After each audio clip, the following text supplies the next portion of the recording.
everyone. So today's topic of conversation, my SP 350 385 Chevy Crate engine. So let me do a recap. So my first engine, the L98 engine, original engine, I took it up to 525,000 miles. My second engine, the failed ZZ4 engine, I only took it up to 45,000 miles before it failed. My third engine, the Frankenstein L31R/ZZ4 engine. So I took that up to 160,000 miles. My fourth engine is the Chevy Crate SP 350-385 engine. Not the current one that I have right now, but the first one. Yes, I had a first one that failed at 20,000 miles. So I'm driving down the freeway, and actually I was in stop and go traffic, and I start smelling that funky, smelly, metal burning, oil overheating smell. And I thought maybe it was the car next to me, but it wasn't, because when I kept driving, I kept smelling it. So then I looked down my dashboard, and holy crap, the oil pressure was at 0. So then I took it back to my mechanic. My mechanic didn't want to deal with the warranty and suggested I take it to a Chevy dealer, which I did, a Chevy dealer down in Orange County. So the dealer said, hey, nothing wrong with the engine. It's your analog gauge. It's showing 0.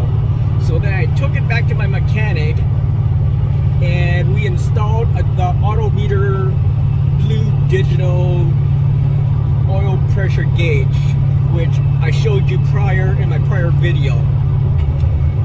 That gauge cost me about, I don't know, $800 or so. So I spent like $800 just to tell us that, yes, hey, there's 0 oil pressure. So then we took it back to the the dealer, and they finally pulled the engine, tore it down, and sure enough, there was metal shavings. I still don't know what caused the metal shavings, but that was a failed engine at 20,000 miles. So basically, I wasted $800 on this oil pressure gauge, which is sitting on my A-pillar. It's sitting there like a giant eyesore, which I don't like. And secondly, the blue light, the blue digital light, it's just blaring at me. It is so bright. I had to put 2 layers of the limo tint on it just to darken it. The limo tint is the darkest window tint that you can buy. So I darkened that thing just so that it's not like a flashlight shining at me at night. So anyhow, going back to the engine. So the dealer finally agreed to replace the engine. So that took a while for them to get the new engine and to put it together. And when they put it together, the same SP 350 385 engine, they didn't put it together right. There were all sorts of oil leaks. Oil leaking from the timing cover to the manifold to the distributor. There were all sorts of leaks. So, and I don't want to get into all that stuff. So I kept going back and forth to the dealer. And because they're a dealer and they're a general mechanic, and they haven't dealt with a 1990 Corvette or a Chevy 350 small block, the mechanic really didn't know what to do.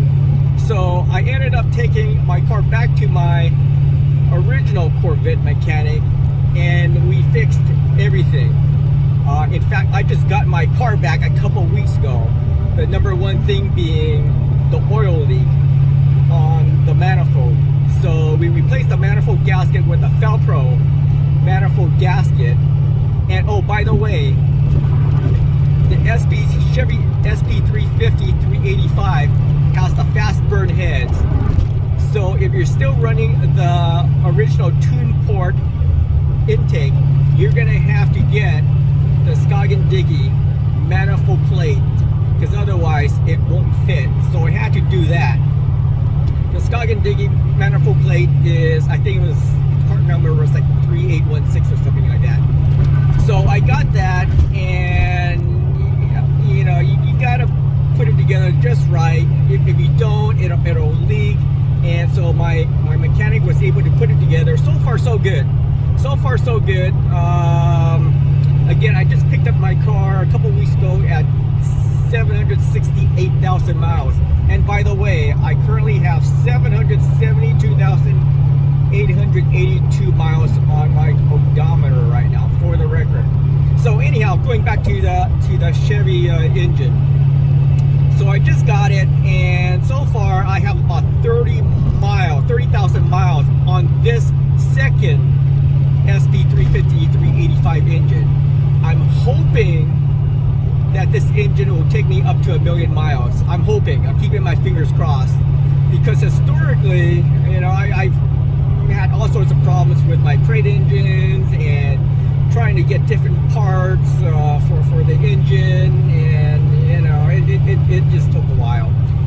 And I'll talk more about the different applications and parts that I put onto my engine. And this car is street legal. It has passed smog test. So I just want to share that information with you. And hey, to GM, to Chevy Crate Engine Department, hey, if you're watching this, give me a call. I got a lot of things to talk about. So anyhow, I'm going to end the video right here, and hit me up if you have more questions. I got plenty of things to talk about, and I'll catch you guys.